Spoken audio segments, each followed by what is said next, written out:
You might have seen the thumbnail.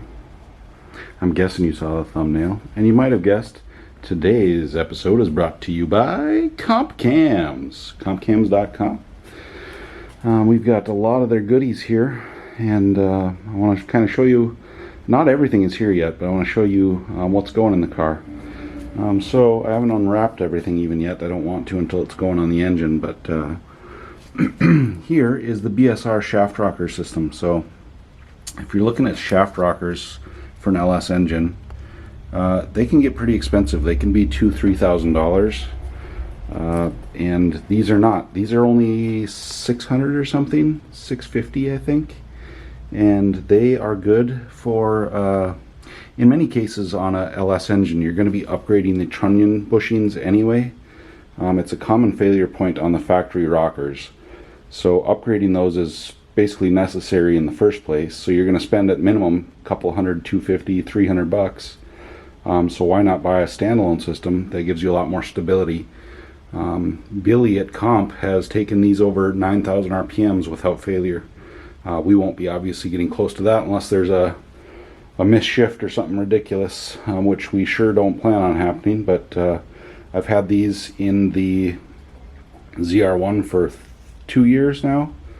Comp did not sponsor them on the ZR1. I'm just telling you that I've had good luck with them, so I wanted to run them again. They're good for up to 700 max lift, I believe, and that's right where we run them on the ZR1. So they've been flawless, no problems, good stability. Obviously I'm not inside the valve cover looking at them, but I can trust a company like Comp that tests their products like this. So we've got those. We've got some push rods, which we got a couple options on push rods, and then we'll send back whichever ones we don't use after we do some measurements. Here we've got a 92mm Fast. Fast is a company that's also owned by Comp, or the Comp group. So they make a nice little LS1/LS6 manifold here. I had a 90, I'm not even sure what size this is. It's a LS2 throttle body, I believe. I had that laying around, so we've got that mounted on here. I just had to get a spacer, otherwise the throttle body motor was hitting the intake. So we sure don't need that big of a spacer, but we'll see. I'll try run it to start with. I've got a different valley cover plate so we can get rid of those knock sensors, where we won't be using those anyways. Of course, one of the reasons the head came off in the first place was to inspect things, but also to add ARP bolts. They make the best bolts you can buy. We've got a few more parts coming. We've got the mount kit here for some fast coils. The fast coils aren't here yet, nor are the valve covers, but you'll obviously see those when they do arrive and when we install them. We've got some billet fuel rails also by Fast. These will work directly with this intake. And we've got just some spark plug wires. Those will obviously work with them. And we've got a tasty little cam back here, and just head gaskets and some other miscellaneous gaskets. And if you're curious what cam's going in this, we've got a slightly spicier cam. So it's a 541 on both intake and exhaust for the lift, and then it's a 294 intake, 304 on the exhaust for duration. So a slightly spicier cam than what was in there. And if you got a V8, you obviously want it to make a little noise, a little chop to it. So of course we got to put a cam in it. So another thing you might have noticed is we've got ourselves a new camera. Hopefully it's coming through with some better quality, and I want to bring you guys something that's definitely viewable, and hopefully you can hear me a little bit better too. We're going to be working on a better audio system too, but we've upgraded the camera to try and bring you guys good content, and to also do as best a job as we can thanking sponsors, showing off their products, because that's what this is all about. So and I apologize for the mess. This is normally my son Jace's desk. We got him over in the corner in Vetland, so he's got his bike over there, his backup bike that we bring to the office. We've got oil, some hoods and deck lids, I'll show you my daughter's office too. We've been getting boxes in like crazy, so it's a pretty giant mess right now, but this is where she hangs out. So she's got her own little office in here. Dad stacks tires occasionally in here, and then we stack boxes, and we got some snacks. There's her bike. So yeah, this is due to all the weird stuff going on in our lives right now. They come and spend some time here, so they get to hang out with Dad, and usually they're chilling on their Kindles or doing whatever it is that kids do while Dads still have to try and work occasionally. So anyway, we'll get started here on the engine in just a little bit. As you can see, we're down a couple lights in the shop today. I'm not sure why, but they all four went at once. Those two are definitely the bulbs. These ones I'm not so sure. But I think we'll take this opportunity to, at the very least, upgrade bulbs. If not the whole units, we'll see. But in the meantime, we got a little ghetto rigged light system hung from the C5, shining down on the old LS1. So we'll get started with cleaning the gasket surfaces, just inspecting everything, and then we'll start putting the motor back together.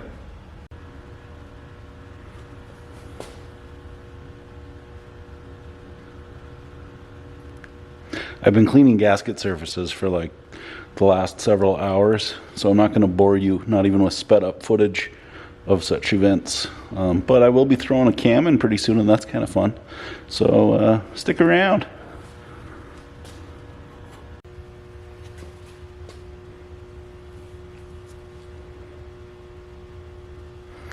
Still learning. Hey, we're going to toss the cam in now. I've got it pretty much ready to go.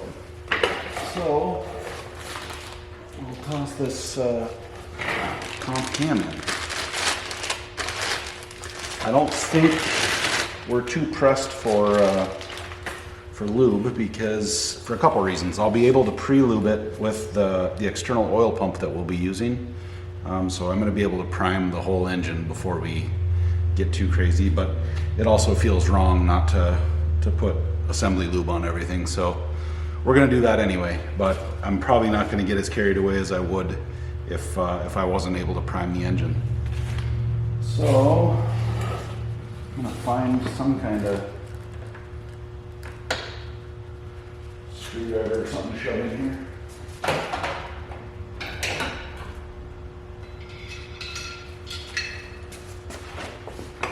Okay, found me a screwdriver.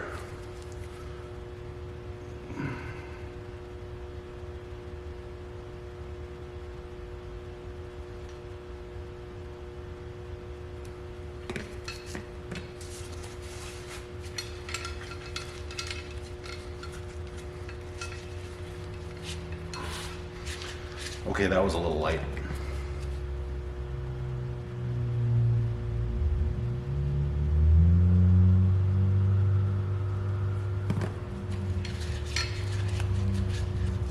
That's more like it.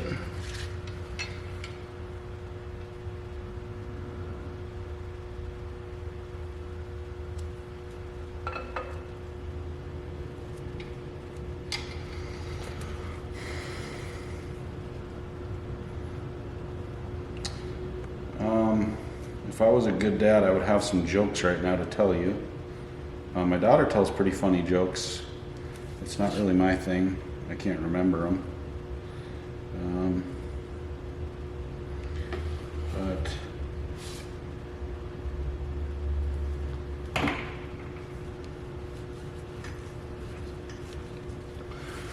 did I mention this is a comp cam?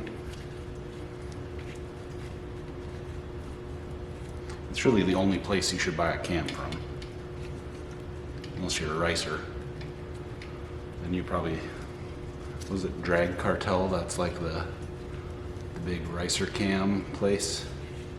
I'm certain you can't see my face right now, but we're all better off for it. Okay, in we go.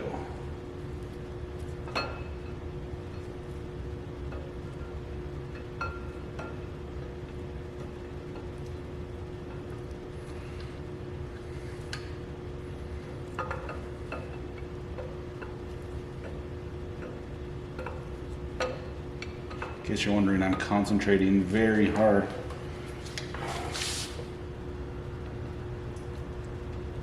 Oh, I didn't like that for a second. But we're good, we're good.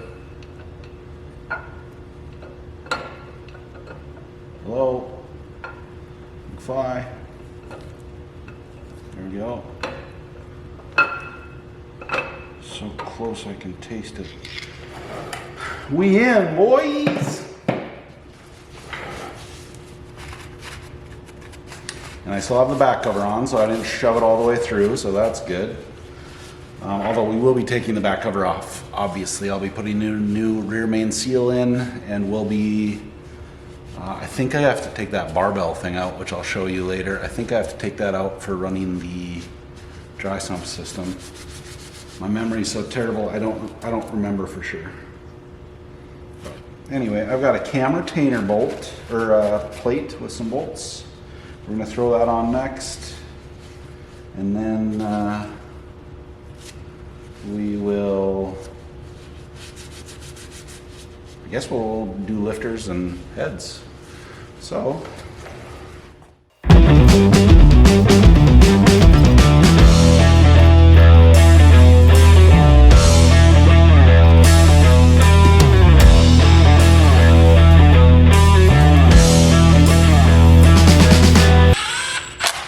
you guys are about to witness a Christmas miracle.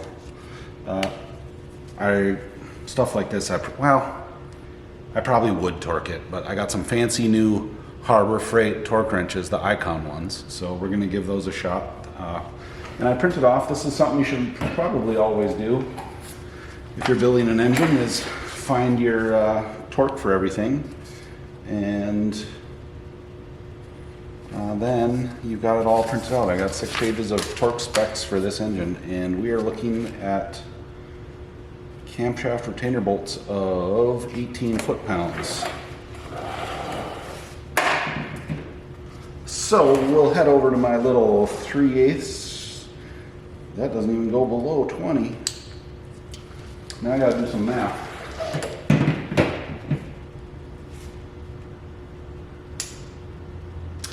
What's 12 times 18, everyone?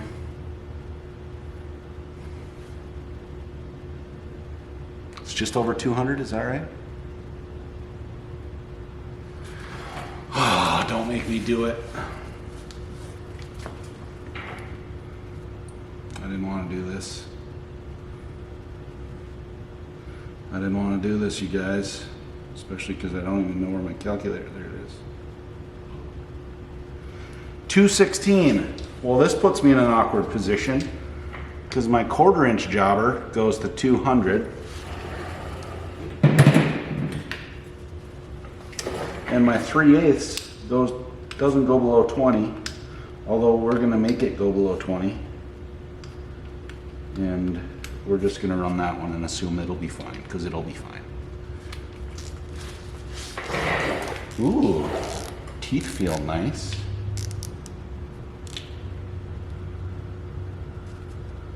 That feels like more than 18 already. We're off to a bad start. Click already. There it goes. Okay, everything's fine. We're gonna be fine, everyone.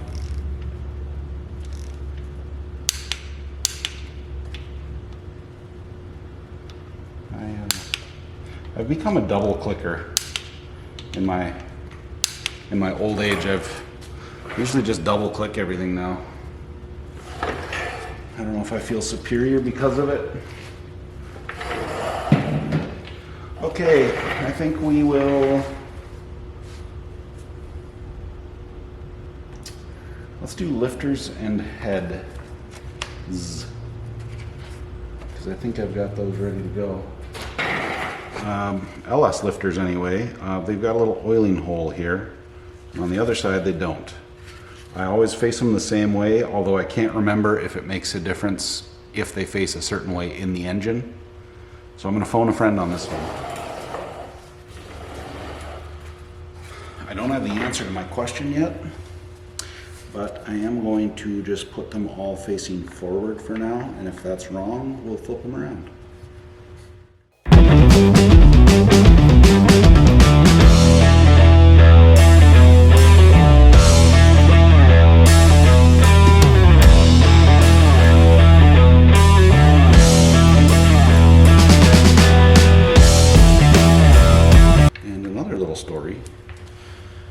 these lifter trays are kind of a neat little idea that didn't exist on earlier engines. They basically, all they do is they hold the lifters up. So if you want to do a cam swap and you don't want to take the heads off, all you have to do is remove the rockers, which takes the load from the push rods, and then you take the push rods out. And then you just give the cam a spin and it lifts all those lifters up into those trays, and the trays hold them up. So you can pull your cam out, put your new cam in, and then take your push rods, push them all back down into their homes, and bolt everything back down. So it's a pretty cool idea.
So I made the decision not to go with copper spray for one specific reason, and it's because I'm too lazy to go get it right now, and because it probably isn't going to make a difference.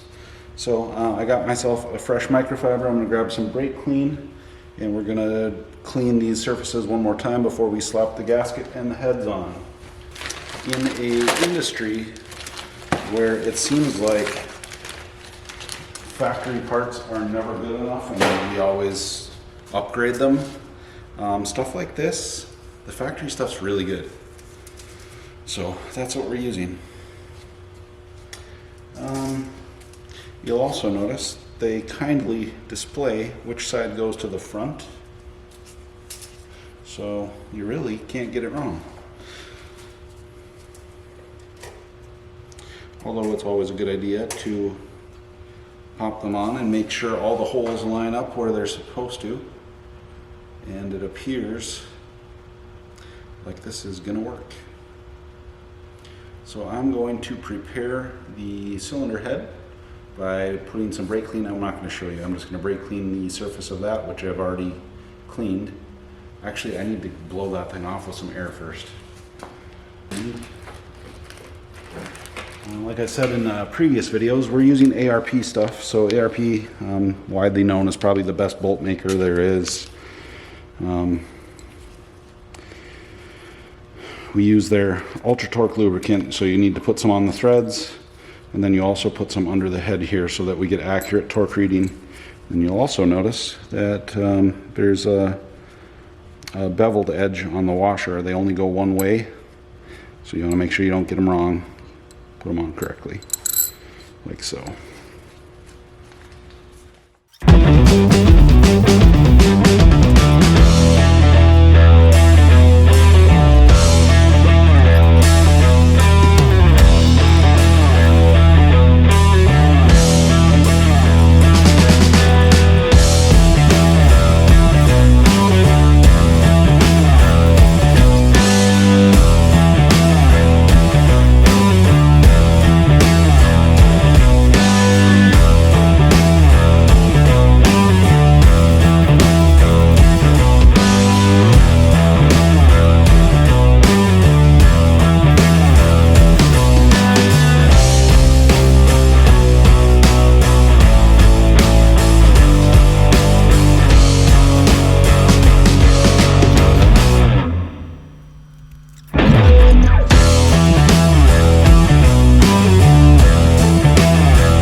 come to my attention that my new camera only records for 30 minutes. So you missed some of the most riveting torquing of heads I've ever seen. I mean, I don't think there's any way to even recreate it.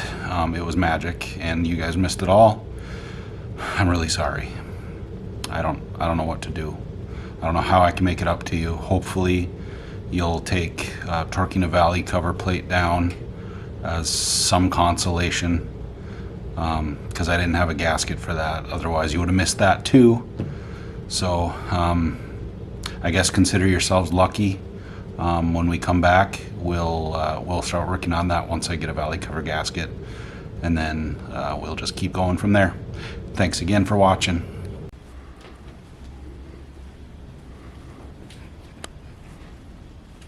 Hey children. Yeah? Come with me. Okay. Jace, come with me. What? Come with me.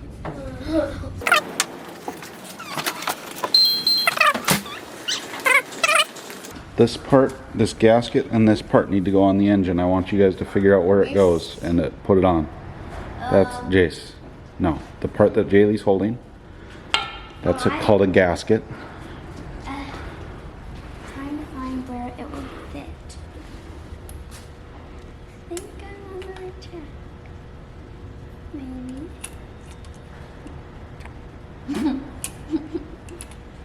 I found out the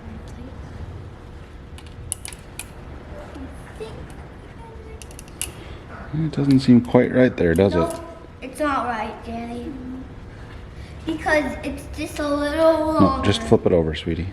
You had it right, just flip it over. Yeah.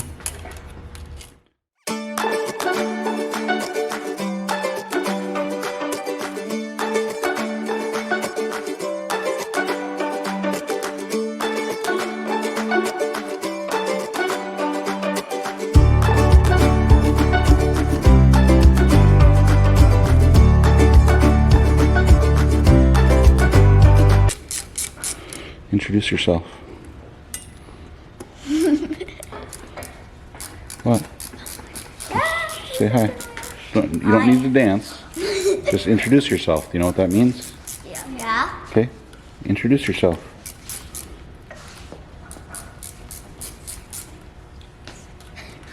Hi, my name is Jaylee.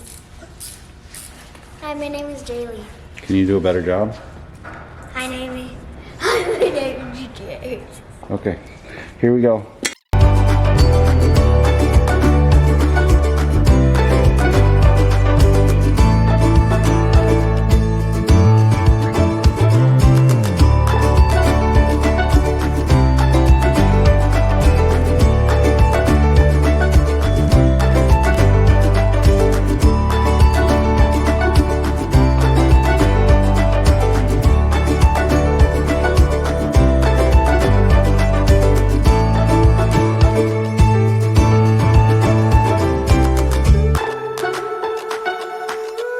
There. Okay, now go to the next one. It's because you still have pressure on it. Okay.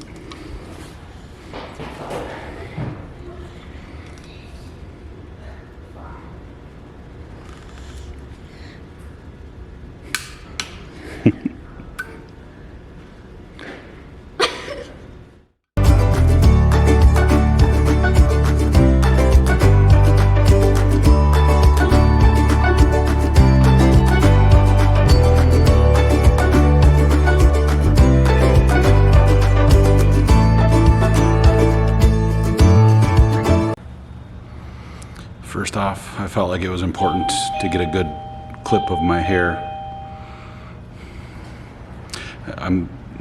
Just want you guys to know I'm not perfect. I know it's easy to think that I would be perfect. I'm basically a male model. If I was a scale of 10, I'd be well beyond 10. But I'm not perfect, so. Anyway, next order up for business. Join me over here because I need your help. As you can see, I've got the front bumper off. Maybe I've already told you that. I don't even remember. I've been staring at this for like an hour. I cut off some braces that were here. I had some wacky braces on the front there. I cut those off. I still got to grind them clean. And I just cannot decide what I want to do here. So the conundrum is, it would be nice to not add weight back, because that's, in my opinion, the worst spot to put weight, at least in this car. And I don't want to add extra weight there. I know it doesn't sound like much, but sticking way out over the front tires like that, I don't want to add the weight. And another option would be to cut. So these technically wouldn't really be necessary. So I could cut them down here all the way around, lop off this front 4 inches. That's I don't know what that weighs, but I would guess 10 pounds each maybe, so a couple, maybe 20 pounds. Might not be quite that much, but I would bet it's real close, because it's pretty thick stuff. So I can get 8 inches of whatever this stuff is, and I'm guessing that's a pretty easy 20 pounds, and then I can just remake mounts to the splitter, because I'm not the biggest fan of those in the first place. So I need your comments. I need your help in the comments to tell me, what do you think? I'd like to just lop those off.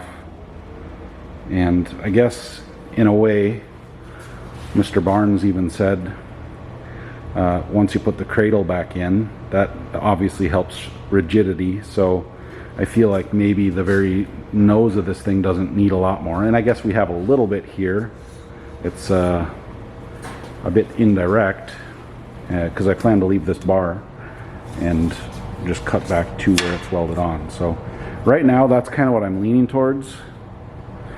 But I really want your opinion on this, guys. So let me know what you think in the comments, and I'm going to wait to move forward with that until I get some quality advice from you guys. So we're going to move on to the next thing. The motor's sitting over there now. We're going to wait. We're waiting on some parts for that.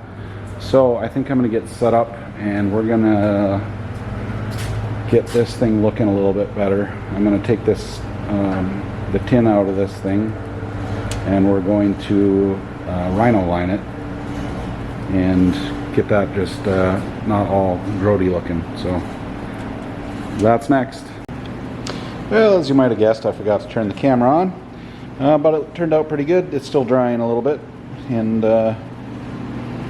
whatnot, but it looks pretty good. So we'll call that good, and I will try and get out a video here tonight still, because I feel like I've fallen behind. So hopefully there's something for you here shortly.